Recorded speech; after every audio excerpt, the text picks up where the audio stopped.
Federal agents have taken into custody a man they suspect as the Unabomber. This drama is unfolding outside the tiny town of Lincoln, Montana, and Tom Foreman is there. Here? Yeah, it is. We're going to be moving people in and out of here, so y'all going to step back. Otherwise, you're going to be in the way when the vehicle comes through. Please just step back. After 17 years of looking, today FBI agents think they may have finally had a look at the Unabomber. Late this afternoon, Ted Kaczynski was taken from his backwoods cabin, leaving folks in the nearby town of Lincoln stunned. He was just a real quiet guy. He came to town. He never bothered anybody. He never gave anybody a hard time. He was never in trouble. Never was at the bars. Just a real quiet guy. And, if you had a conversation, it was a real intelligent conversation with him. He's just not the guy that I would think would be the Unabomber. Locals say Kaczynski has lived here for about 18 years in his cabin down a dirt road. Today, the FBI sealed the area off as they searched his property. Those who have gone to his place say it has no indoor plumbing, no electricity, that he grew his own vegetables, and had scores of books. Gene Udarian went there as a census taker and found a pleasant but reserved man. Reclusive, hermit type, He didn't go out of his way to make friends or anything like that, He wasn't what you would call a social person. When he came to town, always alone, Kaczynski, who did not own a car, rode a bicycle. One of his favorite stops, the library.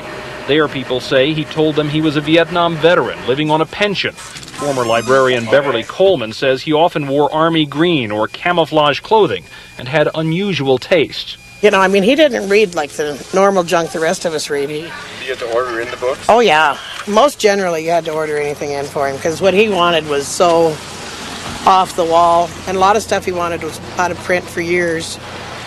He's very, very well read man, very educated man. The other place he was frequently seen, the post office. I've seen him come out of the post office. I've seen him mail things, just being in there.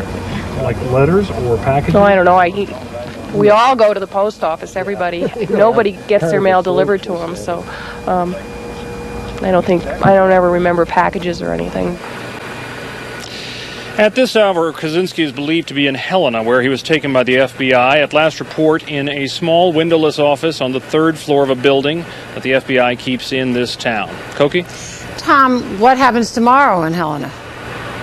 It's hard to say what's going to happen. Right now, at last report, he has not been charged with anything. Now, if he is charged, he would be arraigned tomorrow in Helena. But at this moment, the FBI is looking at things. A lot of people here are looking at things and wondering just that very thing. What's going to happen with Ted Kaczynski tomorrow?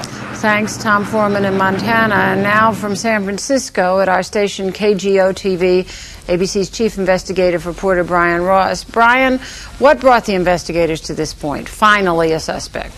Well, Koki, it really was a phone tip that a lawyer for the Kaczynski family called in, a tip that ironically was almost ignored and almost put in sort of not the A file but the B file. But one agent here in San Francisco took the time and began to work it.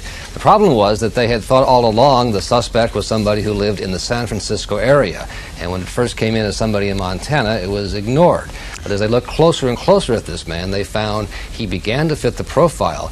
In particular, the fact that he, in the mid-'80s, worked in the Salt Lake City area as a construction worker, an area where one bomb was mailed and another bomb went off. Now, tomorrow's New York Times is reporting that the FBI has fingerprints, typewriter imprints, unexploded devices, and, interestingly, DNA analysis of his saliva from the stamps on the postage. Have you heard those reports, and what are they saying about them? That's right, Koki. In fact, ABC News has learned tonight that in the raid today and the search warrant that went down at his home, they're looking for a typewriter, certain kinds of stamps, a particular kind of blue and red stripe mailing label, and also a certain kind of pipe bomb and an explosive filler.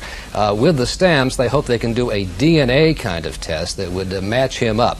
Those are the things they need to actually have a case that would stand up in court.